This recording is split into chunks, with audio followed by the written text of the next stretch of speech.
নমস্কার বন্ধুরা, আবারও ভালো থাকার গপ্পের আসর নিয়ে আমি চলে এসেছি মামুনি।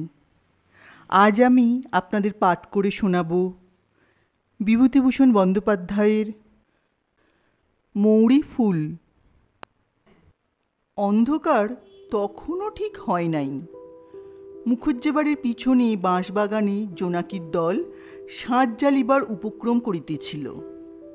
তালপুকুরের পাড়ে গাছের মাথায় বাদুড়ের দল কালো হইয়া ঝুলিতেছে। মাঠের ধারে বাঁশবাগানের পিছনটা সূর্যাস্তের শেষ আলোয় উজ্জ্বল। চারিদিক বেশ কবিত্বপূর্ণ হইয়া আসিতেছিল। এমন সময় মুখুজ্জেদের অন্দরবাড়ি হইতে এক তুমুল কলরব আর হইচই উঠিল। বৃদ্ধ রামতনু মুখুজ্জে শিবকৃষ্ণ পরমহংসের শিষ্য। তিনি রোজ সন্ধেবেলায় আহুতি দিয়া থাকেন। এজন্য প্রায় 1 পোয়া খাঁটি গাওয়া ঘি তাঁর চাই। তিনি নানা উপায়ে এই ঘি সংগ্রহ করিয়া রাখিয়া দেন। অন্য দিনের মতো আজও তাকের উপর একটা বাটিতে ঘিটা ছিল। তাঁর পুত্রবধূ সুশীলা সেই বাটি তাকের উপর হইতে পারিয়া সে ঘিটার সমস্তই দিয়া খাবার তৈরি করিয়াছে। রামতনু মুখুজ্জে মহকুমার কোর্টে গিয়াছিলেন ও পাড়ার চৌধুরীদের পক্ষে একটা মোকদ্দমায় সাক্ষ্য দিতে।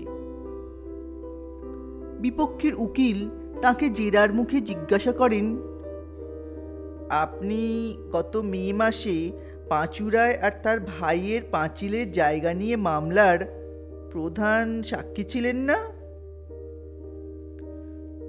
রামতনু মুখুজ্জে বলিয়াছিলেন, হ্যাঁ তিনি ছিলেন। উকিল পুনরায় জেরা করিয়াছিলেন, 2 নালির চৌধুরীদের কানসোনার মাঠের দাঙ্গার মোকদ্দমায় আপনি পুলিশের দিকে সাক্ষ্য দিয়াছিলেন কিনা? রামতনু মহাশয়কে ঢোক গিলিয়া স্বীকার করিতে হইয়াছিল যে তিনি দিয়াছিলেন বটে। বিপক্ষের উকিল আবারও প্রশ্ন করেন, আচ্ছা, এর কিছুদিন পরেই বড় তরফের সত্যের মামলায় আপনি বাদী পক্ষের সাক্ষী দিয়াছিলেন কিনা? কবে তিনি এ সাক্ষ্য দিয়াছিলেন মুখুজ্জে মশাই প্রথমটা তাহা মনে করিতে পারেন নাই। তারপর বিপক্ষের উকিলের পুনঃপুন করা প্রশ্নে এবং মুন্সেফবাবুর ভ্রুকুটি মিশ্রিত দৃষ্টির সম্মুখে হতভাগ্য রামতনুর মনে পড়িয়াছিল যে তিনি এ সাক্ষ্য দিয়াছিলেন বটে, এবং এই গত জুলাই মাসে এই কোর্টেই তাহা তিনি দিয়াছিলেন। তারপর কোর্টে কি ঘটিয়াছিল, বিপক্ষের উকিল হাকিমের দিকে চাহিয়া রামতনুর উপর কি ব্যঙ্গোক্তি করিয়াছিলেন, রামতনু উকিল আমলায় ভর্তি মুন্সেফবাবুর এজলাসে হঠাৎ কি রূপে সপুষ্প শৈশব ক্ষেত্রের আবিষ্কার করেন, সে সকল উল্লেখের আর প্রয়োজন নাই। তবে মোটের উপর বলা যায়, রামতনু মুখুজ্জে যখন বাটি আসিয়া পৌঁছলেন তখন তার শরীরের ও মনের অবস্থা খুবই খারাপ। কোথায় এ অবস্থায় তিনি ভাবিয়াছিলেন হাত পা ধুইয়া ঠান্ডা হইয়া শ্রীগুরুর উদ্দেশ্যে আহুতি দিয়া অনিত্য বিষয় বিষে জর্জরিত মনকে একটু স্থির করিবেন। না, দেখেন যে আহুতির জন্য আলাদা করিয়া তোলা যে ঘিটুকু তাকে ছিল তাহার সবটাই একেবারে নষ্ট হইয়াছে। তারপর প্রায় অর্ধঘণ্টা ধরিয়া মুখুজ্জে বাড়ির অন্দরমহলে একটা রীতিমতো কবির লড়াই চলিতে লাগিল। মুখুজ্জে মশাই পুত্রবধূ সুশীলা প্রথমটা একটু অপ্রতিভ হইলেও সামলাইয়া লইয়া এমন সব কথায় শ্বশুরকে জবাব দিতে লাগিল যাহা একজন 18 বছর বয়স্কা তরুণীর মুখে সাজে না। পক্ষান্তরে কোর্টের বিপক্ষের উকিলের অপমানে ও ঘরে আসিয়া পুত্রবধূর নিকট অপমানে ক্ষিপ্তপ্রায় রামতনু মুখুজ্জে পুত্রবধূর পিতৃকুল ও তাহার নিজের পিতৃকুলের তুলনামূলক সমালোচনায় প্রবৃত্ত হইয়া এমন সব দুরূহ পরিভাষিক শব্দের ব্যবহার করিতে লাগিলেন, বিদ্যাসাগর মহাশয়ের ডুবালের গল্পে উল্লিখিত কুলাদর্শ বিদ্যা অধ্যয়ন না করিলে সেসব বুঝা একেবারেই অসম্ভব। এমন সময় মুখুজ্জে মহাশয়ের ছেলে কিশোরী বাড়ি আসিল। তাহার বয়স 25-26 হইবে। বেশি লেখাপড়া না শেখায় সে চৌধুরীদের জমিদারি কাছারিতে 9 টাকা বেতনের মোহরিগিরি করত। কিশোরীলাল নিজের ঘরে প্রবেশ করিয়া দেখিল ঘরে আলো জ্বালা হয় নাই। অন্ধকারেই জামাকাপড় ছাড়িয়া সে বাহিরে হাত পা ধুইতে গেল। তারপর ঘরে ঢুকিয়া শুনিল ঘুটঘুটে অন্ধকার ঘরে সুশীলা তাহার সম্মুখের বাতাসকে সম্বোধন করিয়া বলিতেছে যে এ সংসারে থাকিয়া সংসার করা তাহার শক্তিতে কুলাইবে না, অতএব কাল সকালেই যেন গরুর গাড়ি ডাকিয়া তাহাকে বাপের বাড়ি পাঠাইয়া দেওয়া হয়। কিশোরী সে কথার কোনো জবাব না দিয়া লণ্ঠন জ্বালিয়া বাঁশের লাঠিগাছা ঘরের কোণ হইতে লইয়া বাহির হইয়া গেল। ওপাড়ায় রায়বাড়ির চণ্ডীমণ্ডপে গ্রামের নিষ্কর্মা যুবকদিগের যাত্রার আখড়াই ও রিহেশাল চলিত। সেইখানে অনেকক্ষণ কাটাইয়া অনেক রাত করিয়া বাড়ি ফিরিয়া আসা তাহার নিত্যকর্মের ভিতর। রামতনু মুখুজ্জে মহাশয়ও অনেকক্ষণ বাহিরের ঘরে কাটাইলেন। প্রতিবেশী হরিরায় তামাকের খরচ বাঁচাইবার জন্য সকাল সন্ধ্যায় মুখুজ্জে মহাশয়ের চণ্ডীমণ্ডপ আশ্রয় করিতেন। তাহাকে রামতনু জানাইলেন যে তিনি খুব শীঘ্রই কাশী যাইতেছেন, কারণ আর এই বয়সেই ইত্যাদি ইত্যাদি। তাহার এ বানপ্রস্থ অবলম্বনের আকাঙ্ক্ষার জন্য দায়ী একমাত্র তাহার পুত্রবধূ সুশীলা। সুশীলা সকাল নাই সন্ধ্যা নাই একটা কিছু না বাধাইয়া থাকিতে পারে না। সে অত্যন্ত আনাড়ি, কোনো কাজই গুছাইয়া করিতে পারে না, অথচ দোষ দেখাইতে যাইলেই খেপিয়া যায়। তাহার জন্য রামতনু মুখুজ্জের বাড়িতে কাকচিল বসিবার উপায় নাই। শ্বশুর শাশুড়িকে সে হঠাৎ আঁটিয়া উঠিতে পারে না বটে, কিন্তু এজন্য তাহার চেষ্টার ত্রুটি দেখা যায় না। অনেক রাত্রে কিশোরী বাড়ি ফিরিয়া আসিয়া দেখিল তাহার ঘরে খাবার ঢাকা আছে এবং স্ত্রী ঘুমাইতেছে। খাবারের ঢাকা খুলিয়া আহারাদি শেষ করিয়া সে শুইতে গিয়া দেখিল স্ত্রী ঘুম জড়ানো চক্ষে বিছানার উপর উঠিয়া বসিয়াছে। স্বামীকে দেখিয়া একটু অপ্রতিভের সুরে বলিল, কখন এলে? তা আমায় একটু ডাকলে না কেন? কিশোরী বলিল, আর ডেকে কি হবে, আমার কি আর হাত পা নেই, নিতে জানি নেই? হঠাৎ তাহার স্ত্রী রাগিয়া উঠিল। নিতে জানো তো জেনো কাল থেকে আমার এখানে আর বনবে না। এ যেন হয়েছে শত্রুপুরের মধ্যে বাস। বাড়ি শুদ্ধ লোক আমার পেছনে এমন করে লেগেছে কেন শুনতে চাই। না হয় বরং। কান্নায় ফুলিয়া সে বালিশের উপর মুখ গুজিল। কিশোরী দেখিল স্ত্রী রাত দুপুরের সময় গায়ে পড়িয়া ঝগড়া করিয়া একটা বিভ্রাট বাঁধাইয়া তোলে বুঝি। এরকম করিয়া আর সংসার করা চলে না। ভাত ঢাকা ছিল, খুলিয়া লইয়া খাইয়াছে। ইহাতেও যদি স্ত্রী চটিয়া যায় তাহা হইলে আর পারা যায় না। কিছু না, ও একটা ছল। ওই সামান্য সূত্র ধরিয়া এখন সে একটা রাম রাবণের যুদ্ধ বাঁধাইয়া তুলিবে। কিশোরী বলিল, যা খুশি কাল করো, এখন একটু ঘুমোতে দাও। ঘুমোচ্ছিলে বলেই আর ডাকিনি, এই তো অপরাধ। তা বেশ, কাল থেকে ওঠাবো, চুলের নড়া ধরে ওঠাবো।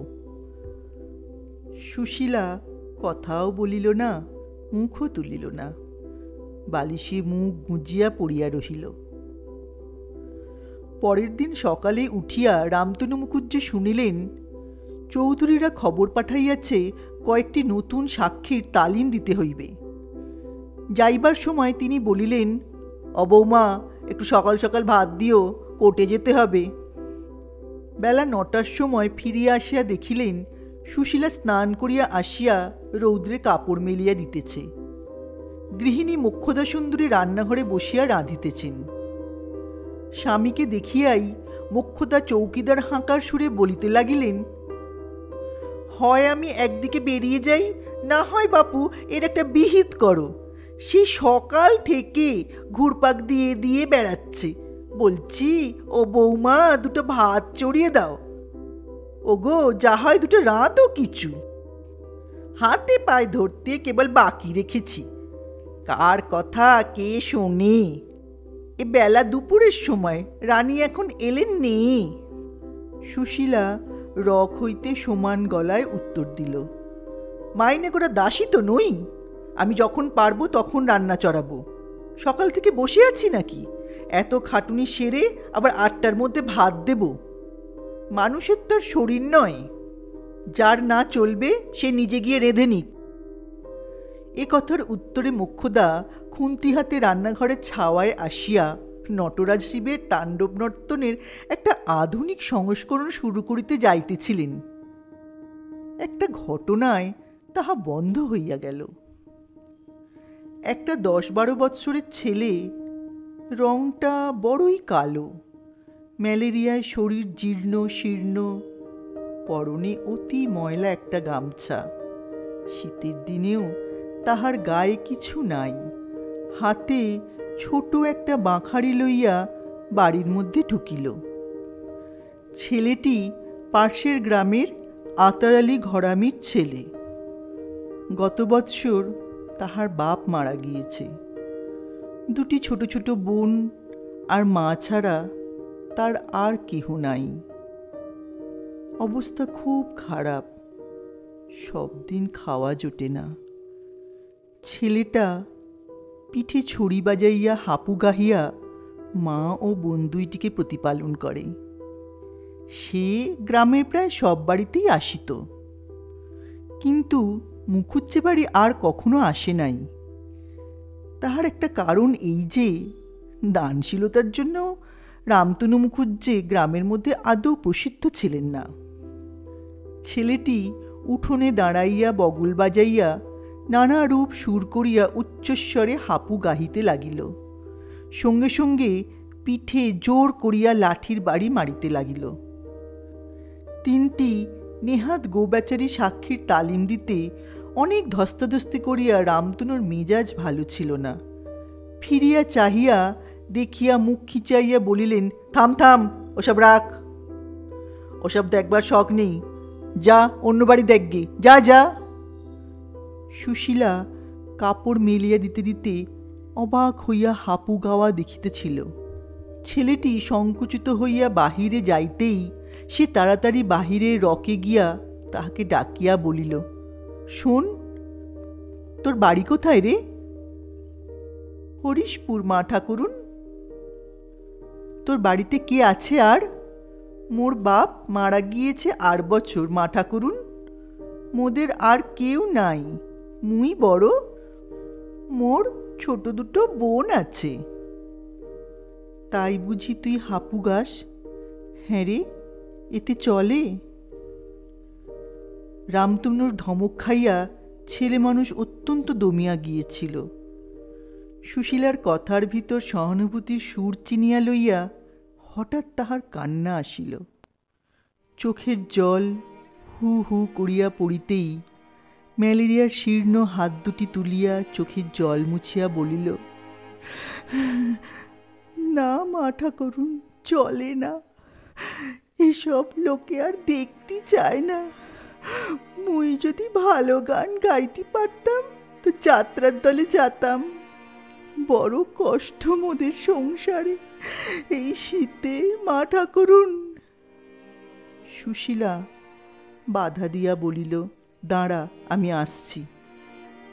ঘরের মধ্যে ঢুকিয়া কান্নার বেগ অতি কষ্টে সামলাইয়া চাহিয়া দেখিল আলনায় একখানা নতুন মোটা বিছানার চাদর ঝুলিতেছে।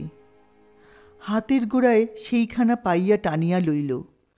তারপর জানলা দিয়া বাড়ির মধ্যে চাহিয়া দেখিয়া চাদরখানা তাড়াতাড়ি ছেলেটির হাতে দিয়া চুপি চুপি বলিল, এইখানা নিয়ে যা, এতে শীত বেশ কাটবে। কাটবে না? খুব মোটা। শিগগিরই যা, লুকিয়ে নিয়ে যা, কেউ যেন না দেখে। ছেলেটি চাদর হাতে হতবুদ্ধি হইয়া ইতস্তত করিতেছে দেখিয়া সুশীলা বলিল, ওরে এক্ষুনি কে এসে পড়বে, শিগগিরই যা। ছেলেটাকে বিদায় দিয়া সুশীলা ভিতর বাড়িতে ঢুকিয়া দেখিল শ্বশুর আহার করিতে বসিয়াছেন। ছেলেটার দুঃখে সুশীলার মন খুব খারাপ হইয়া গিয়াছিল। সে গিয়া রান্নাঘরে ঢুকিয়া কাজে মন দিল। শ্বশুরকে জিজ্ঞাসা করিল, আপনাকে কিছু দেব বাবা? মোক্ষদা ঝঙ্কার দিয়া উঠিলেন, তোমাকে আর দিতে হবে না, যে মিষ্টি দিয়েছ তাতেই প্রাণ ঠান্ডা হয়ে গিয়েছে। নাও, এখন পারো তো এদিকে এসো একবার, হাঁড়িটা দেখে নাও, নয়তো বলো নিজে মরিবাঁচি এরকম করে সাঙ্গ করে তুলি। রামতনু কোনো কথা বলিলেন না, আপন মনে খাইয়া উঠিয়া চলিয়া গেলেন। এইসব ব্যাপারে সুশীলা অত্যন্ত চটিয়া যাইত। রামতনু পুত্রবধূর নিকট কোনো জিনিস চাহিয়া খাইলে তাহার রাগ গলিয়া জল হইয়া যাইত।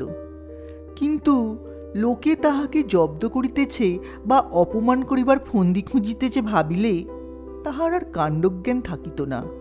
সেও কোমর বাঁধিয়া রণে আগুয়ান হইত, সেই বা ছাড়িবে কেন? মাস দুই পরে, ফাল্গুন মাসের মাঝামাঝি, কিন্তু বেশ গরম পড়িয়াছে। কিশোরী অনেক রাত্রে বাড়ি ফিরিয়াছে। বাড়িতে যে যাহার ঘরে ঘুমাইতেছে। সে নিজের ঘরে ঢুকিয়া দেখিল সুশীলা ঘরের মেঝে বসিয়া একখানা চিঠি লিখিতেছে। কিশোরী সুশীলাকে জিজ্ঞাসা করিল, কাকে চিঠি লেখা হচ্ছে?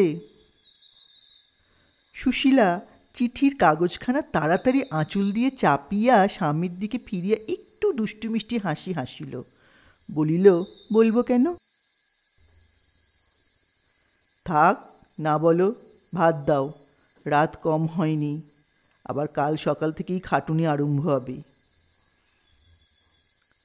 সুশীলা ভাবিয়াছিল স্বামী আসিয়া সে কি লিখিতেছে দেখিবার জন্য পীড়াপিড়ি আরম্ভ করিবে।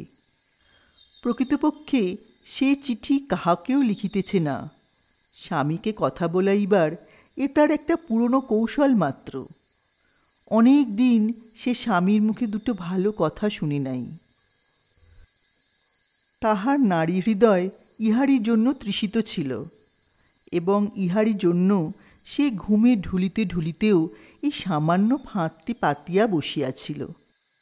কিন্তু কিশোরী ফাঁদে পা দেওয়া দূরে থাকুক, সেদিকে ঘেঁষিলেও না দেখিয়া সুশীলা বড় নিরুৎসাহ হইয়া পড়িল। কাগজ কলম তুলিয়া রাখিয়া সে স্বামীর ভাত বাড়িয়া দিল। এক প্রকার চুপচাপ অবস্থায় আহারাদি শেষ করিয়া কিশোরী গিয়া শয্যায় আশ্রয় করিবার পর সে নিজের আহারাদি করিয়া শুইতে গিয়া দেখিল কিশোরী ঘুমায় নাই, গরমে এপাশ ওপাশ করিতেছে। আশায় বুক বাঁধিয়া সে তাহার দ্বিতীয় ফাঁদটি পাতিল। একটা গল্প বলো না? অনেক দিন তো বলনি, বলবে লক্ষ্মীটি? বিবাহের পর প্রথম প্রথম কিশোরী তাহার কিশোরী স্ত্রীর নিকট বটতলার আরব্য উপন্যাস হইতে নানা গল্প বলিত। রাত্রির পর রাত্রি তখন এই সব গল্প শুনিয়া সুশীলা মুগ্ধ হইয়া যাইত।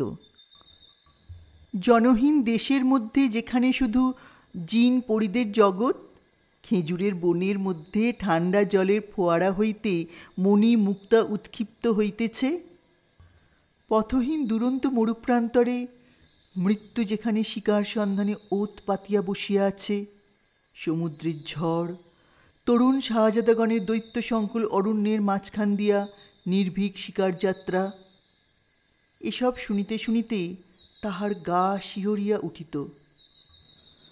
ঘুম ভাঙিলে ঘরের মধ্যে অর্ধরাত্রির অন্ধকার বিকটাকার জিনদেহের ভিড়ে ভরিয়া গিয়াছে মনে করিয়া ভয়ে সে স্বামীকে জড়াইয়া ধরিত।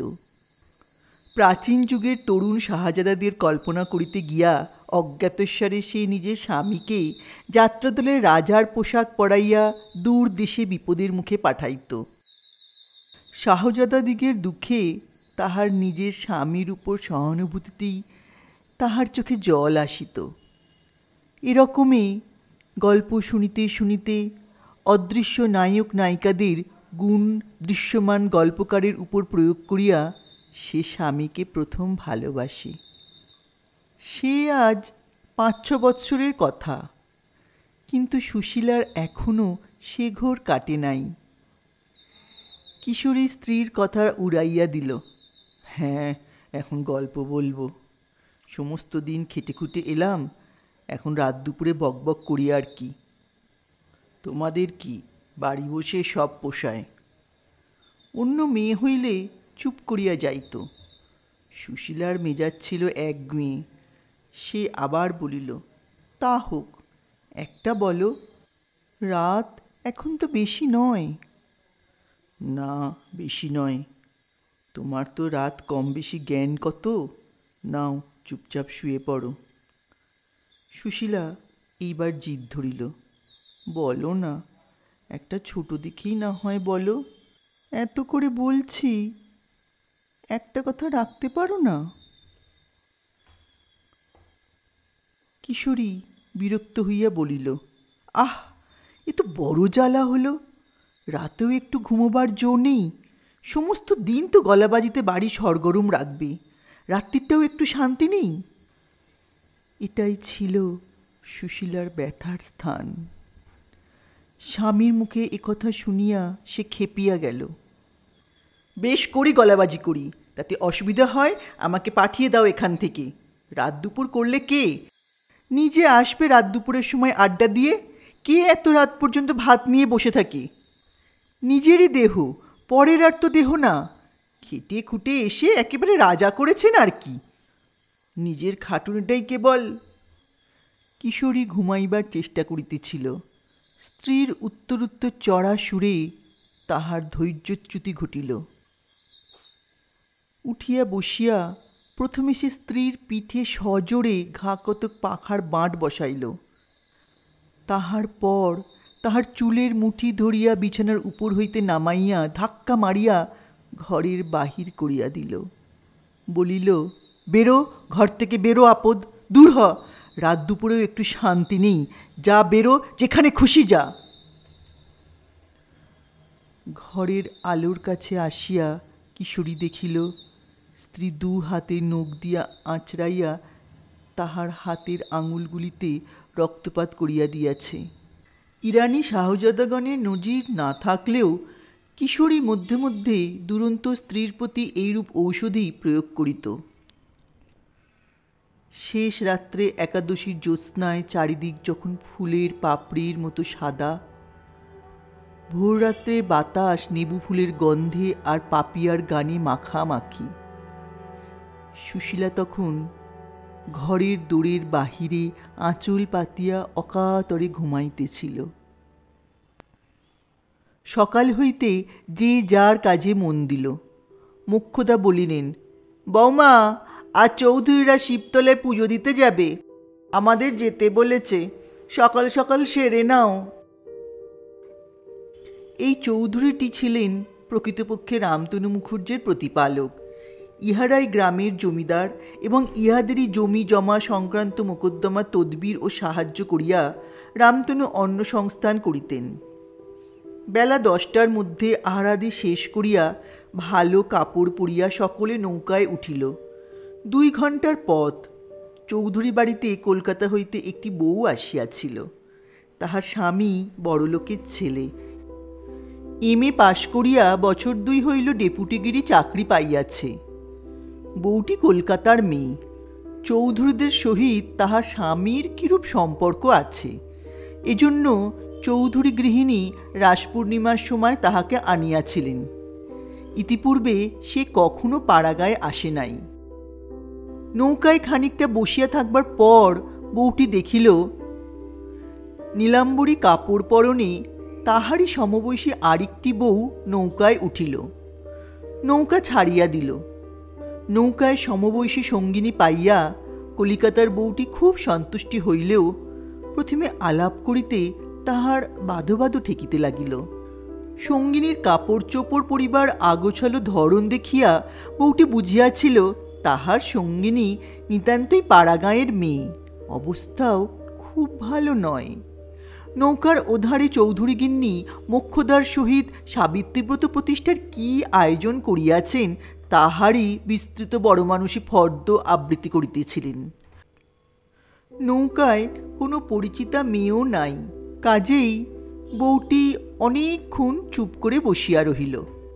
বউটি লেখাপড়া জানিত এবং দেশ বিদেশের খবরাখবরও কিছু কিছু রাখিত। চৌধুরী গৃহিণীর একঘেয়ে বড় মানুষই চালের কথাবার্তায় সে বড় বিরক্ত হইয়া উঠিল। খানিকক্ষণ বসিয়া থাকিবার পর সে লক্ষ্য করিল তাহার সঙ্গিনী ঘোমটার ভিতর কালো কালো ডাগর চোখে তাহার দিকে সকৌতুকে চাহিতেছে। বউটির হাসি পাইল। জিজ্ঞাসা করিল, তোমার নাম কি ভাই? সুশীলা সন্দিগ্ধ সুরে বলিল, আজ্ঞে শ্রীমতী সুশীলা সুন্দরী দেবী। সুশীলার রকম সকম দেখিয়া বউটির খুব হাসি পাইতে লাগিল। সে বলিল, অত ঘুমটা কিসের ভাই? তুমি আর আমি ছাড়া তো আর কেউ এদিকে নেই। নাও এসো, ঘুমটা খোলো, একটু গল্প করি। এই কথা বলিয়া বউটি নিজেই সুশীলার ঘুমটা খুলিয়া দিল। খুলিতেই সুশীলার সুন্দর মুখের দিকে চাহিয়া সে যেন মুগ্ধ হইয়া গেল। রং যদিও ততটা ফর্সা নয়, কিন্তু কালোর উপর অত স্ত্রী সে কখনো দেখে নাই। নদীর ধারের সরস সতেজ চিকন শ্যামল কলমিলতার মতোই একটা সবুজ লাবণ্য যেন সারা মুখখানা মাখানো। মুখখানি দেখিয়াই সে এই নিরাভরণা পাড়াগের মেয়েটিকে ভালোবাসিয়া ফেলিল। জিজ্ঞাসা করিল, উনি বসে আছেন তোমার কে ভাই? শাশুড়ি? হ্যাঁ। এসো, আর একটু সরে এসো ভাই, দুজনে গল্প করি আর দেখতে দেখতে যাই। তোমার বাপের বাড়ি কোথায় ভাই? সুশীলার ভয় কাটিয়া যাইতেছিল। সে বলিল, সে হলো সিমলে। কোন সিমলে? কলিকাতা সিমলে? কলিকাতায় সিমলে আছে নাকি? কই, তাহা তো সুশীলা কোনোদিন শোনে নাই। সে বলিল, আমার বাপের বাড়ি এখান থেকে বেশি দূরে নয়, 5-6 কোষ পথ, গরুর গাড়ি করে যেতে হয়। নদীর ধারে জব ক্ষেত, সর্ষে ক্ষেত, বুনো গাছপালা দেখিয়া বউটি খুব খুশি। এসব পূর্বে বড় দেখে নাই। আঙুল দিয়া একটা মাছরাঙা পাখি দেখাইয়া বলিল, বাহ, বড় সুন্দর তো। ওটা কি পাখি ভাই? ওটা তো মাছরাঙা পাখি। কেন, তুমি দেখোনি কখনো? বউটি বলিল, ভাই, আমি কলকাতার বাইরে একদিন পা দিইনি। খুব ছেলেবেলায় একবার বাবার সঙ্গে চন্দননগরে বাগান বাড়িতে যাবার কথা মনে আছে। তারপর এই আসছি। তুমি আমায় একটু দেখিয়ে নিয়ে চলো। ওটা কিসের ক্ষেত ভাই? সুশীলা দেখিল তাহার সঙ্গিনী আঙুল দিয়া নদীর ধারের একটি মৌরি ক্ষেত দেখাইতেছে। প্রথমটা সে সঙ্গিনীর ঝলসানো রং, অদৃষ্টপূর্ব দামি সিল্কের শাড়ি, ব্লাউজ এবং চিকচিকে নেকলেসের বাহার দেখিয়া ভয় যে অনুভব করিতেছিল, তাহার অজ্ঞত দেখিয়া সুশীলার সে ভয় কাটিয়া অজ্ঞ সঙ্গিনীর উপর একটু স্নেহ আসিল। কলিকাতায় মাছরাঙা পাখি, মৌরি ক্ষেত এসব সামান্য জিনিসও নাই। সুশীলা হাসিয়া বলিল, তুমি ফুলের গন্ধ দেখে বুঝতে পারছো না ভাই, ও তো মৌরি ক্ষেত। কেন, আমাদের বাপের বাড়ির গায়ে কত তো মৌরি ক্ষেত আছে। মৌরি শাক কখনো খাওনি? কলিকাতায় বুঝি নেই? কলিকাতার বউটি বুঝাইয়া দিল যে কলিকাতার অতীত ইতিহাসের সে খবর রাখে না। বর্তমান অবস্থায় সেখানে মৌরি ক্ষেত প্রভৃতি থাকা সম্ভব নয়, তবে ভবিষ্যতে কি হয় বলা যায় না। ঘণ্টাখানেক পরে যখন নৌকা শিবতলার ঘাটে গিয়া লাগিল, তখন তাহাদের দুজনের মধ্যে অনেক ঘনিষ্ঠ রকমের কথাবার্তা হইয়া গিয়াছে। সঙ্গিনীর মুখে স্বামীর আদরের গল্প শুনিয়া সুশীলার মনের মধ্যে একটা গোপন ব্যথা জাগিয়া উঠিল। সেটা সে অনবরত চাপিবার চেষ্টা করে, তবু কি জানি কেন সেটা ফাঁক পাইলেই মাথা তোলে।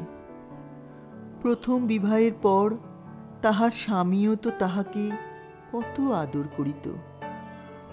রাত্রে ঘুমাইতে না দিয়া নানা গল্পে ভুলাইয়া জাগাইয়া রাখিত। সুশীলা পান খাইতে চাইত না বলিয়া কত সাধ্য সাধনা করিয়া পান মুখে তুলিয়া দিত। সেই স্বামী তাহার কেন এমন হইল? তাহার বুকটার মধ্যে কেমন হু হু করিয়া উঠিল। দুজনে তাহারা খানিকক্ষণ গাছের ছায়ায় নদীর ধারে এদিক ওদিক বেড়াইল। কি সুন্দর দেখায় চারিদিক! নীল আকাশ সবুজ মাঠের উপর যেন উপর হইয়া আছে। ও মা, পানকৌড়ির ঝাঁক চরের উপর বসিয়া বসিয়া কেমন ঝিমায়। কলিকাতার বউটি বলিল, এসো ভাই, আমরা একটা কিছু পাতাই, কেমন?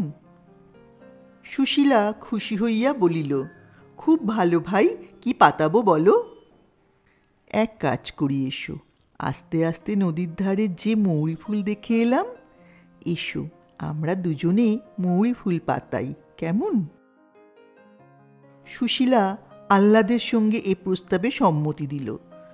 নদী হইতে অঞ্জলি করিয়া জল তুলিয়া তাহারা মৌরি ফুল পাতাইল। এমন সময় মোক্ষদা ডাকিলেন, বৌমারা, এদিকে এসো। তাহারা গিয়া দেখিল গাছতলায় অনেক লোক, সেদিন পুজো দিতে অনেক লোক আসিয়াছে। প্রকাণ্ড বটগাছ, তাহার তলায় ভাঙা ইটের মন্দির। গাছতলা হইতে একটু দূরে এক বুড়ি নানা ঔষধ বিক্রি করিতেছে। সুশীলা ও তার সঙ্গিনী সেখানে গিয়ে জিজ্ঞাসা করিয়া জানিল, রোগ সারা, ছেলে হওয়া হইতে শুরু করিয়া সকল রকম ঔষধ আছে, গরু হারাইলে খুঁজিয়া বাহির করিবার পর্যন্ত। মেয়েরা সেখানে ভিড় করিয়া দাঁড়াইয়া ঔষধ কিনিতেছে। সুশীলার সঙ্গিনী হাসিয়া তাহার হাত ধরিয়া টানিয়া তাহাকে সেখান হইতে মন্দিরের দিকে লইয়া চলিল। বলিল, চলো মৌরি ফুল, দেখিবে কেমন পুজো হচ্ছে। একটুখানি মন্দিরে দাঁড়াইয়া সুশীলা একটা ছুতায় সেখান হইতে বাহির হইয়া আসিয়া ঔষধ বেচা বুড়ির নিকট দাঁড়াইল। সেখানে তখন কেহ ছিল না। বুড়ি বলিল, কি চাই? সুশীলার মুখ লজ্জায় আরক্ত হইয়া উঠিল। বুড়ি বলিল, আর বলতে হবে না মা ঠাকুরুন, তো তোমার তো এখনো ছেলে বলে হবার বয়স হয়নি, ও বয়সে অনেকের। সুশীলা সলজভাবে বলিল, তা নয়। বুড়ি বলিল, এবার বুঝলাম মা ঠাকুরুন, তা যদি হয় তাহলে তোমার স্বামী বা মুখ টান আছে, এই ওষুধটা দিই, নিয়ে যাও, 1 মাসের মধ্যে সব ঠিক হয়ে যাবে। ওরকম কত হয় মা ঠাকুরুন? বুড়ি একটা শিকড় তুলিয়া বলিল, এই নাও, বেটে খাইয়া দিও, কেউ যেন টের না পায়, টের পেলে হবে না, আস্তানা রাখবে। স্বামীর বারমুখ টান আছে, এ কথা শুনিয়া সুশীলা খুব দমিয়া গেল। তাহার আঁচলে একটা আদুলি ছিল। আজকার দিনে জিনিসটা আশটা কিনবার জন্য সে ইহা বাড়ি হইতে শাশুড়িকে লুকাইয়া আনিয়াছিল।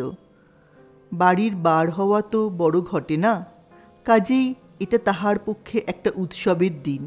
আধুলিটি শাশুড়িকে লুকাইয়া আনিবার কারণ মোক্ষদা ঠাকুরুন জানিতে পারিলে ইহা এতক্ষণে আঁচলে থাকিত না। সুশীলা আঁচল হইতে আধুলিটি খুলিয়া বুড়িকে দিল এবং খাওয়াইবার প্রণালী জানিয়া লইয়া শিকড়টি কাপড়ের মধ্যে গোপনে বাঁধিয়া লইল। পুজো দেওয়া সাঙ্গ হইয়া গেল। সকলে আবার আসিয়া নৌকায় উঠিল। গ্রামের ঘাটের কাছাকাছি আসিয়া সুশীলা বলিল, ভাই, তুমি এখন দিন কতক আছো তো? না ভাই, আমি কাল কি পরশু চলে যাব। তাহলেও তোমায় ভুলব না মৌরি ফুল। তোমার মুখখানি আমার মনে থাকবে ভাই। চিঠিপত্র দেবে তো? এবার পাড়াগাঁয়ে এসে তোমায় কুড়িয়ে পেলাম। তোমায় কখনো ভুলব না।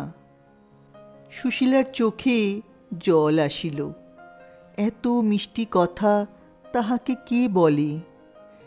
সে কেবল শুনিয়াছে সে দুষ্টু, একগুঁয়ে, ঝগড়াটে।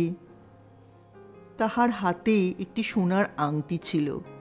ইহা তাহার মায়ের দেওয়া আংটি। বিবাহের পর প্রথম তাহার মা তাহার হাতে এটি পরাইয়া দিয়াছিলেন।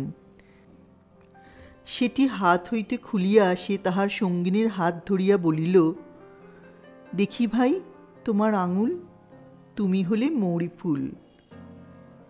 তোমায় খাওয়াবার কথা, কাপড় দেবার কথা। এই আংটিটা আমার মায়ের দেওয়া, তোমায় দিলাম। তবু এটা দেখে তুমি গরিব মৌরি ফুলকে ভুলে যাবে না। সুশীলা আংটিটা সঙ্গিনীর হাতে পরাইয়া দিতে গেল। বউটি চট করিয়া হাত টানিয়া লইয়া বলিল, দূর পাগল, না ভাই, এ রাখো, তোমার মায়ের দেওয়া আংটি, এ কেন আমায় দিতে যাবে? না ভাই। সুশীলা জোর করিতে গেল। হোক ভাই, দেখি, মায়ের দেওয়া বলেই। বউটি বলিল, দূর, না ভাই, ওসব রাখো, সে বরং। সুশীলা খুব হতাশ হইল। মুখটি তাহার অন্ধকার হইয়া গেল। সে চুপ করিয়া বসিয়া রহিল। গ্রামের ঘাটে নৌকা লাগিল। বউটি সুশীলার হাত ধরিয়া বলিল, পায়ে পড়ি মৌরি ফুল, রাগ করো না। আচ্ছা, কেন তুমি শুধু শুধু তোমার মায়ের দেওয়া আংটি আমায় দিতে যাবে ভাই?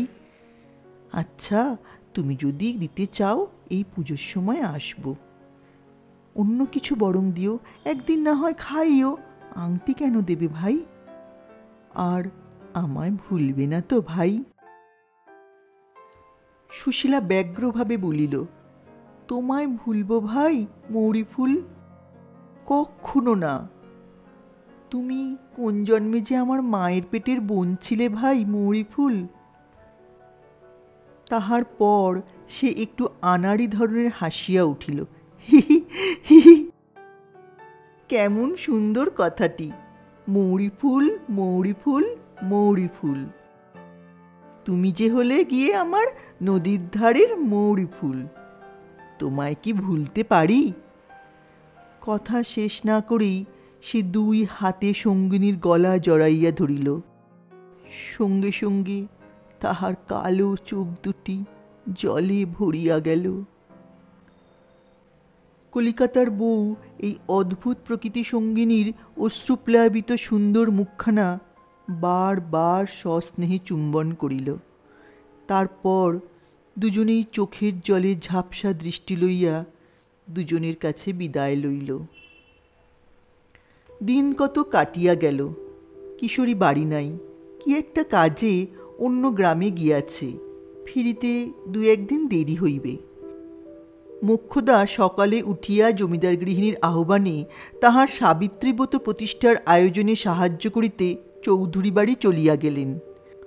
যাইবার সময় বলিয়া গেলেন, বৌমা, আমার ফেরবার কোনো ঠিক নেই, রান্নাবান্না করে রেখো, আমি আজ আর কিছু দেখতে পারবো না। চৌধুরী বাড়ির কাজ কখন মেটে বলা যায় না। এ কথা মোক্ষদার না বলিলেও চলিত, কারণ ভোরে উঠিয়া বাসন মাজা, জল তোলা হইতে আরম্ভ করিয়া এ সংসারের সমস্ত কাজের ভারই ছিল সুশীলার উপর। এ সংসারে কিশোরীর বিবাহের পর কোনোদিন ঝি চাকর প্রবেশ করে নাই। যদিও পূর্বে বাড়িতে বরাবরই একজন করিয়া ঝি থাকিত, সুশীলার খাটুনিতে কোনো ক্লান্তি ছিল না, খাটিবার ক্ষমতাও তাহার যথেষ্ট ছিল। যখন মেজাজ ভালো থাকিত, সমস্ত দিন নীরবে ভূতের মতো খাটিয়াও সে বিরক্ত হইত না। শাশুড়ি চলিয়া গেলে অন্যান্য কাজকর্ম সারিয়া সুশীলা রান্নাঘরে গিয়া দেখিল একখানিও কাঠ নাই। কাঠ অনেক দিনই ফুরাইয়া গিয়াছে, একথা সুশীলা বহুবার শ্বশুরকে জানাইয়াছে। রামতনু মধ্যে মধ্যে মজুর ডাকিয়া কাঠ কাটাইয়া লইতেন, এবার কিন্তু অনেক দিন হইল তিনি আর এদিকে দৃষ্টি দেন না। কিশোরীর দোষ নাই, কেননা সে বড় একটা বাড়িতে থাকিত না, সংসারের সংবাদ তেমন রাখিতও না। আসল কথা হইতেছে এই যে রান্নাঘরের পিছনে খিড়কির বাহিরে অনেক শুকনো বাঁশ ও ডালপালা পড়িয়া আছে। সুশীলা রান্না চড়ানোর পূর্বে বা রান্না করিতে করিতে প্রয়োজন মতো এগুলি দা দিয়া কাটিয়া লইয়া কাজ চালাইত। রামতনু দেখিলেন কাজ যখন চলিয়া যাইতেছে তখন কেন অনর্থক কাঠ কাটিবার লোক ডাকিয়া আনা, আনিলেই 1 টাকা খরচ তো। পুত্রবধূ বকিতেছে, বকুক, কারণ বকুনি উহার স্বভাব। কাঠ নাই দেখিয়া সুশীলা অত্যন্ত চটিয়া গেল। এদিকে বাড়িতেও এমন কেহ নাই যাহাকে বকিয়া গায়ের ঝাল মিটায়, কাজেই সে আপন মনে চিৎকার করিতে লাগিল, পারব না, রোজ রোজ এমন করে সংসার করা আমায় দিয়ে হয়ে উঠবে না। আজ 2 মাস ধরে বলছি কাঠ নেই। এদিকে রান্নার বেলা ঠিক আছেন সব, তার একটু এদিক ওদিক হবার যা নেই। কি দিয়ে রাঁধবে? হাত পা উনুনের মধ্যে দিয়ে রাঁধবে নাকি? রোজ রোজ কাঠ কাটা, কেটে রাঁধো, অত সুখে আর কাজ নেই। থাকলো হাঁড়ি পড়ে, যিনি যখন আসবেন তিনি তখন রাঁধবেন। রাঁধিবার কোনো আয়োজন সে করিল না। খানিকটা বসিয়া বসিয়া তাহার মনে হইল ততক্ষণ মশলাগুলো বাটিয়া রাখা যাক। সে মাঝে মাঝে কাজের সুবিধার জন্য কয়েকদিনের মশলা একসঙ্গে বাটিয়া রাখিত। বেলা প্রায় 10টার সময় একটি অল্প বয়সী ফুটফুটে বউ, পরনে একখানা পুরনো চেলির কাপড়, হাতে থাকিবার মধ্যে 2 গাছি শাঁখা, একটি বাটি হাতে রান্নাঘরের দোরের কাছে ভয়ে ভয়ে উঁকি মারিয়া বলিল, দিদি আছো নাকি? সুশীলা মশলা বাটিতে বাটিতে মুখ তুলিয়া বলিল, আয় আয় ছোট বউ, আয় না ঘরের মধ্যে, ঠাকুরুন নেই। বউটি ঘরে ঢুকিয়া বলিল, একি দিদি, এত বেলা হলো এখনো রান্না চড়াওনি? সুশীলা মুখ ঘুরাইয়া বলিল, রান্না চড়াবো? হাঁড়ি কুড়ি ভেঙে ফেলিনি, এই কত? বউটির চোখে ভয়ের চিহ্ন পরিস্ফুট হইল। সে বলিল, না দিদি, ওসব কিছু করো না, ভাত চড়িয়ে দাও লক্ষ্মীটি, নইলে জানো তো কিরকম লোক সব। দেব, দেখবে আজ সব কিরকম মজা, রোজ রোজ কাঠ কাটবো আর ভাত রাঁধবো। উফ, কাঠ বুঝি নেই? আচ্ছা দাখানা দাও দিদি, আমি দিচ্ছি কেটে। তোর কি দায়, তুই দিতে যাবি? বস ঠান্ডা হয়ে, যাদের গরজ আছে তারা নিজেরা বুঝুক গিয়ে। তোমার পায়ে পড়ি দিদি, দাও রান্নাটা চড়িয়ে, জানো তো ওরা। তুই বস দেখি এখানে চুপ করে, দেখিস এখন মজা। আজ 2 মাস ধরে রোজ বলছি কাঠ নেই, কথা কানে যায় না কারুর। আজ মজাটি দেখাবো। সুশীলার একগুঁয়েমিতে বউটি কিছু ভীত হইল, কারণ মজা কোন পক্ষ দেখবে এ সম্বন্ধে তাহার একটু সন্দেহ ছিল। কিন্তু সাহস করিয়া আর কিছু বলিতে না পারিয়া সে চুপ করিয়া রহিল। এই বউটি রামতনু মুখুজ্জের জ্যাঠতুতো ভাই রামলোচন মুখুজ্জের পুত্রবধূ। পাশেই এদের বাড়ি। রামলোচনের অবস্থা খুবই খারাপ, তা সত্ত্বেও তিনি বছর 2 হইল ছেলের বিবাহ দিয়াছেন। রামলোচনের স্ত্রী ছিল না, পুত্রবধূই গৃহিণী। দুরবস্থার সংসারে ছেলে মানুষ বউকে সংসার করিতে অত্যন্ত বেগ পাইতে হইত। সে সময় অসময় বাটি হাতে খুঁচি হাতে এ বাড়িতে হাত পাতিয়া তেলটা নুনটা লইয়া যাইত। চাউল না থাকিলে আঁচলে করিয়া চাউল লইয়া যাইত, ধার বলিয়া লইয়া যাইত। কখনো শোধ দিতে পারিত, কখনো পারিত না। মোক্ষদা ঠাকুরুনকে বউটি বড় ভয় করে। তিনি থাকিলে জিনিসপত্র তো দেনই না, যদি বা দেন তাহা বহু মিষ্ট বাক্যবর্ষণ করিবার পর। তবু বউটির আসিতে হয়, কি করিবে, অভাব। সুশীলা তাহাকে মোক্ষদা ঠাকুরের হাত হইতে বাঁচাইয়া গোপনে এটা ওটা যখন যাহা দরকার সাধ্যমতো সাহায্য করিত। সামান্য এক বাটি তেল লইয়া গেলেও হুঁশিয়ার মোক্ষদা ঠাকুরুন তাহা কখনো ভুলিতেন না। গলা টিপিয়া কড়ায় ক্রান্তিতে তাহা আদায় করিয়া ছাড়িতেন। সুশীলা ছিল আগোছালো ও অন্যমনস্ক ধরনের মানুষ। সে ধার দিয়া অতশত মনেও রাখিত না, বা সামান্য তেল নুন ধার দিয়া আদায় করিবার কোনো চেষ্টাও করিত না। শোধ দিতে আসিলে অনেক সময় বলিত, ও তুই আবার দিতে এলি কেন ভাই, ছোট বউ? ওর আবার নেব কি, যা ও তুই নিয়ে যা ভাই। সুশীলা আপন মনে খানিকক্ষণ বকিয়া বউটির দিকে চাহিয়া বলিল, তারপর তো রান্না বান্না? বউটি বাটিটা আঁচল দিয়ে ঢাকিয়া রাখিয়াছিল, বাহির করিয়া কুণ্ঠিতভাবে বলিল, সেদিনকার সেই তেল নিয়ে গিয়েছিলাম দিদি, তা আমাদের এখনো আনা হয়নি। আজ রাঁধবার তেল নেই, একসঙ্গে দুদিনের দিয়ে যাব, সেই জন্যেই। সুশীলা বলিল, আচ্ছা নিয়ে আয় দেখি বাটি, দেখি কি আছে। আমাদেরও বুঝি তেল আনা হয়নি। পাত্রে যতটুকু তেল ছিল সুশীলা সবটুকু ওই কুণ্ঠিতা দরিদ্রা গৃহলক্ষ্মীটিকে ঢালিয়া দিল।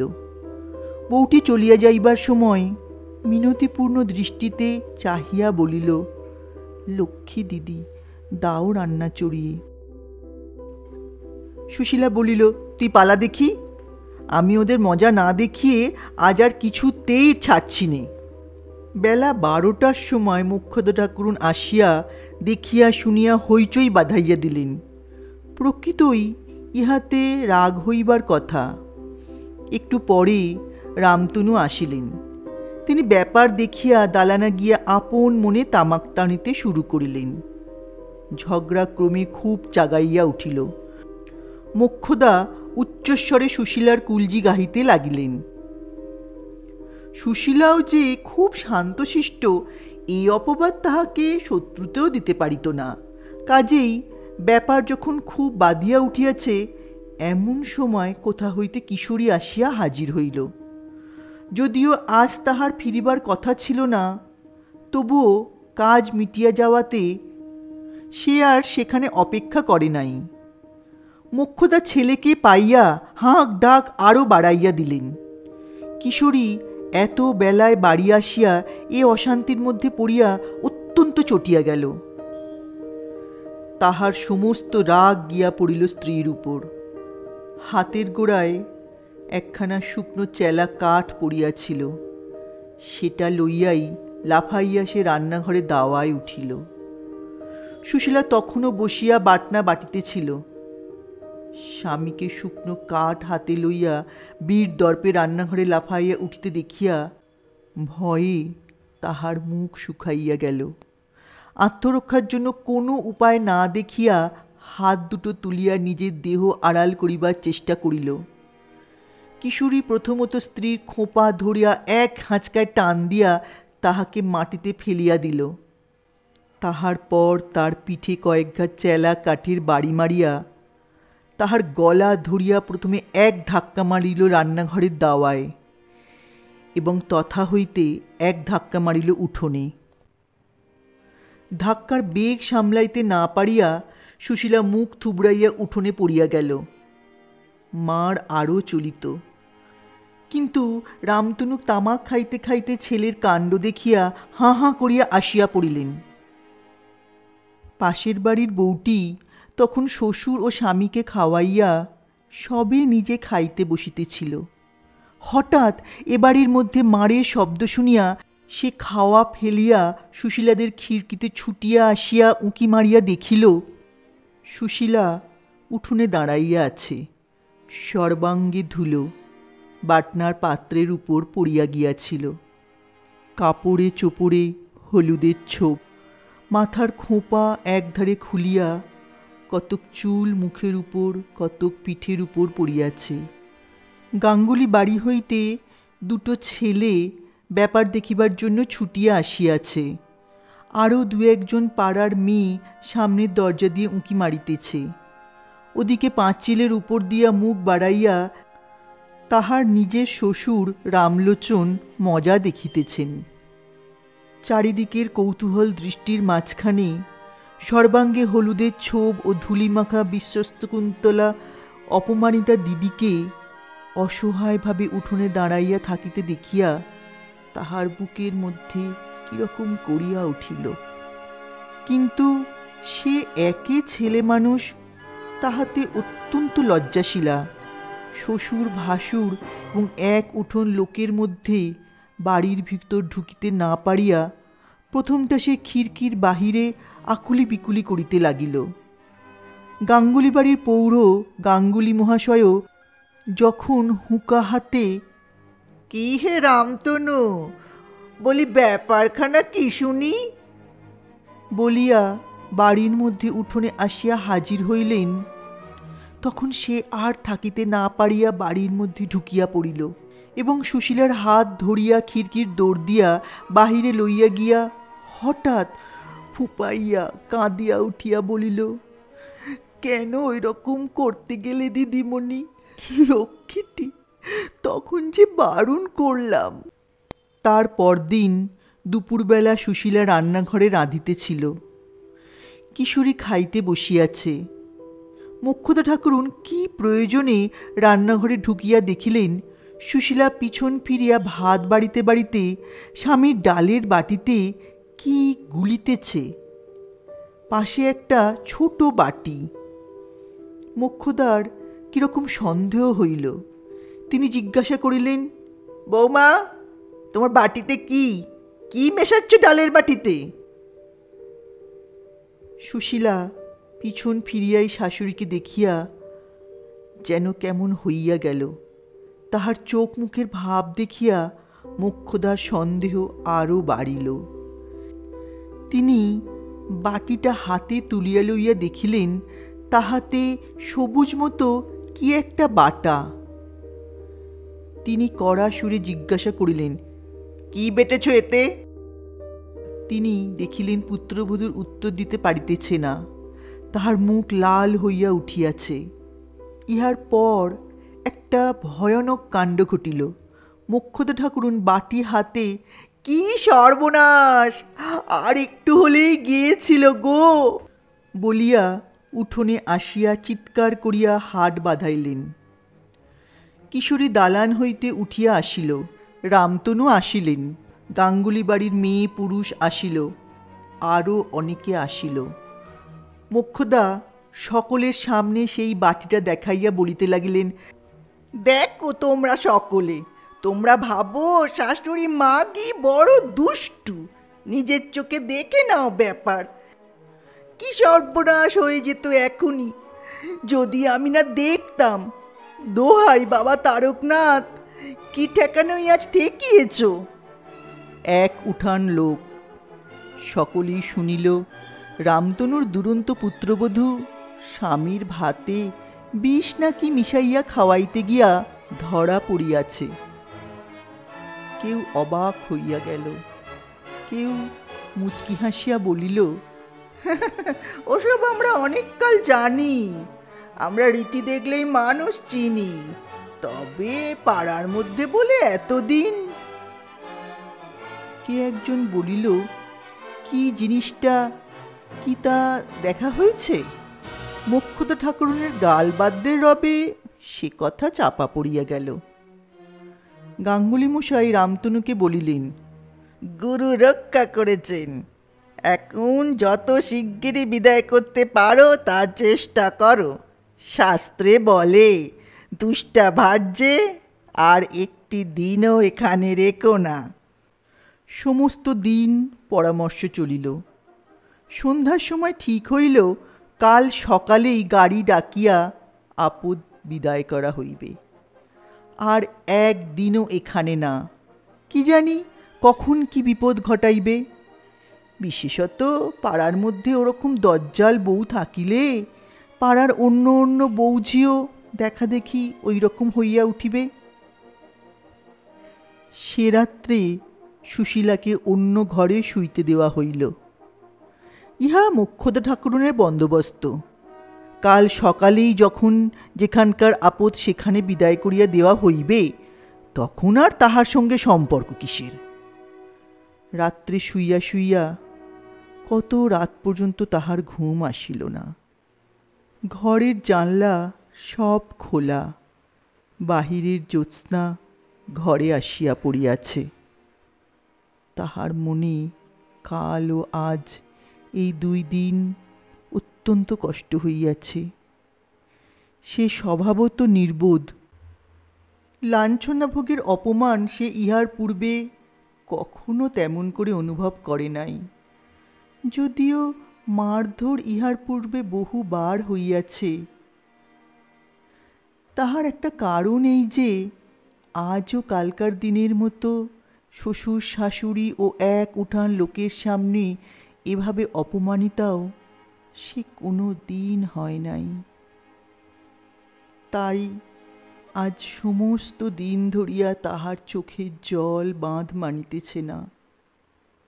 কাল মার খাইয়া পিঠ কাটিয়া গিয়াছে ও হাত দিয়া ঠেকাইতে গিয়া হাতের কাঁচের চুড়ি ভাঙিয়া হাতও ক্ষত বিক্ষত হইয়াছে।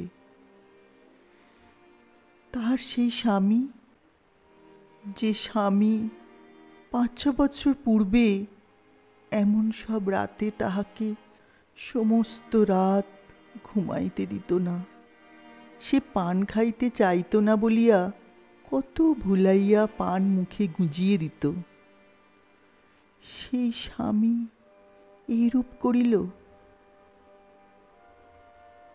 পান খাওয়ার কথাটি সুশীলার বারবার মনে আসিতে লাগিল। রাতে জ্যোৎস্না ক্রমে আরও ফুটিল। তখন চৈত্র মাসের মাঝামাঝি। দিনে তখন নতুন কচি পাতা ওঠা গাছের মাথার উপর উদাস অলস বসন্ত মধ্যাহ্ন ধোঁয়া ধোঁয়া রৌদ্রে উত্তরীয় উড়াইয়া বেড়ায়। দীর্ঘ দীর্ঘ দিনগুলি প্রস্ফুট প্রসূত সুরভির মধ্য দিয়া চলিয়া নদীর ধারের শিমুলতলায় সন্ধ্যা ছায়ার কোলে গিয়া ঢলিয়া পড়ে। পাড়াগাঁয়ের আমবনে বাঁশবনে জ্যোৎস্নাঝরা বাতাসে সারা রাত কত কি পাখির আনন্দ কাকুলি। বসন্তলক্ষ্মীর প্রথম প্রহরের আরতির শেষে বনের গাছপালা তখন আবার নতুন করিয়া টাটকা ফুলের ডালি সাজাইতেছে। শুইয়া শুইয়া সুশীলা ভাবিল, জগতে কেউ তাহাকে ভালোবাসে না, কেবল ভালোবাসে তাহার মৌরি ফুল। মৌরি ফুল পত্র লিখিয়াছে, তাহার কথা মনে করিয়া সে রোজ রাত্রে কাঁদে। তাহাকে না দেখিয়া কলিকাতায় ফিরিয়া তাহার কষ্ট হইতেছে। সত্যি যদি কেউ তাহাকে ভালোবাসে, তো সে ওই মৌরি ফুল, আর ভালোবাসে ওই ছোট বউটা। আহা, ছোট বউটার বড় কষ্ট। ভগবান দিন দিলে সে ছোট বউয়ের দুঃখ ঘুচাইবে। কিন্তু স্বামী যে তাহাকে বিদায় করিয়া দিতেছে, ও কিছু না। অভাবে পড়িয়া উহার মাথা খারাপ হইয়া যাইতেছে, নইলে সেও কি এমন ছিল? মৌরি ফুলের বর তো কত জায়গায় বেড়ায়, মৌরি ফুলকে একখানা পত্র লিখিয়া দেখিলে হয়, যদি উহার কোনো চাকরি করিয়া দিতে পারে। চাকরি হইলে সে আর তার স্বামী একটা আলাদা বাসায় থাকিবে, আর কেহই সেখানে থাকিবে না। মাঠের ধারের ছোট ঘরখানি সে মনের মতন করিয়া সাজাইয়া রাখিবে, উঠানে কুমড়ার মাচা বাঁধিবে, বাজার খরচ কমিয়া যাইবে। লোকে বলে সে গোছালো নয়, একবার বাসায় যাইলে সে দেখাইয়া দিবে সে গোছালো কি না? আচ্ছা, এই বাড়িখানায় যদি আগুন লাগে? না, আগুন দিবে কে? ছোট বউ? উহু, দিলে তাহার শাশুড়ি ঠাকুরুনে দিবে। যেরকম লোক, জানালার বাইরে জ্যোৎস্নায় ওগুলো কি ভাসিতেছে? সেই যে তাহার স্বামী গল্প করিত, জ্যোৎস্না রাতে পরীরা সব খেলা করিয়া বেড়ায়, তাহারা নয় তো? তাহার বিবাহের রাত্রে কেমন বাঁশি বাজিয়াছিল, কেমন সুন্দর বাঁশি! ওরকম বাঁশি নদীর ধারে কত পড়িয়া থাকে। আচ্ছা, পিয়নে মৌরি ফুলের একখানা চিঠি দিয়া গেল না কেন? লাল চৌকো খাম, খুব বড়, সোনার জল দেওয়া, আতর নাকি মাখানো। পরদিন সকালবেলা পুত্রবধূর উঠিবার দেরি হইতে লাগিল দেখিয়া মোক্ষদা ঠাকুরন ঘরের মধ্যে উঁকি মারিয়া দেখিলেন পুত্রবধূ জ্বরের ঘোরে অঘোর অচৈতন্য অবস্থায় ছেঁড়া মাদুরের উপর পড়িয়া আছে। চোখ দুটি জবা ফুলের মতো লাল। সেদিন সমস্ত রাত এভাবেই কাটিয়া গেল। তাহার দিকে কেহ নজর করিল না। তার পরদিন বেগতিক বুঝিয়া রামতনু ডাক্তার আনিলেন। দুপুরের পর হইতে জ্বরের ঘোরে সে ভুল বকিতে লাগিল। সত্যি মৌরি ফুল, তা নয়, ওরা যা বলছে। আমি অন্য ভেবে। সন্ধ্যার কিছু পূর্বে সে মারা গেল। তাহার মৃত্যুতে গাঙ্গুলিপাড়ায় হাড় জুড়াইয়া গেল। পাড়ার কাকচিলগুলিও একটু সুস্থির হইল। কিছুদিন পরেই কিশোরীর দ্বিতীয় পক্ষের বউ মেঘলতা ঘরে আসিল। দেখিলে চোখ জুড়ায় এমন সুন্দর মেয়ে, কর্মপটু, হুঁশিয়ার, গোছালো। দ্বিতীয় বিবাহের অল্পদিন পরেই যখন কিশোরী পালেদের স্টেটে ভালো চাকরিটা পাইল, তখন নতুন বউয়ের লক্ষ্মী ভাগ্য দেখিয়া সকলে খুব খুশি হইল। সংসারের অলক্ষ্মী স্বরূপা আগের বউয়ের নাম সে পক্ষের সংসারে আর কেহ কোনোদিন করে নাই। অসংখ্য ধন্যবাদ বন্ধুরা সম্পূর্ণ গল্পটি শোনার জন্য। খুব শিগগিরই আরেকটি নতুন গল্প নিয়ে ফিরে আসছি। ততক্ষণ আপনারা সবাই ভালো থাকুন, সুস্থ থাকুন, ঈশ্বরের কাছে এই প্রার্থনাই জানাই। ধন্যবাদ। নমস্কার।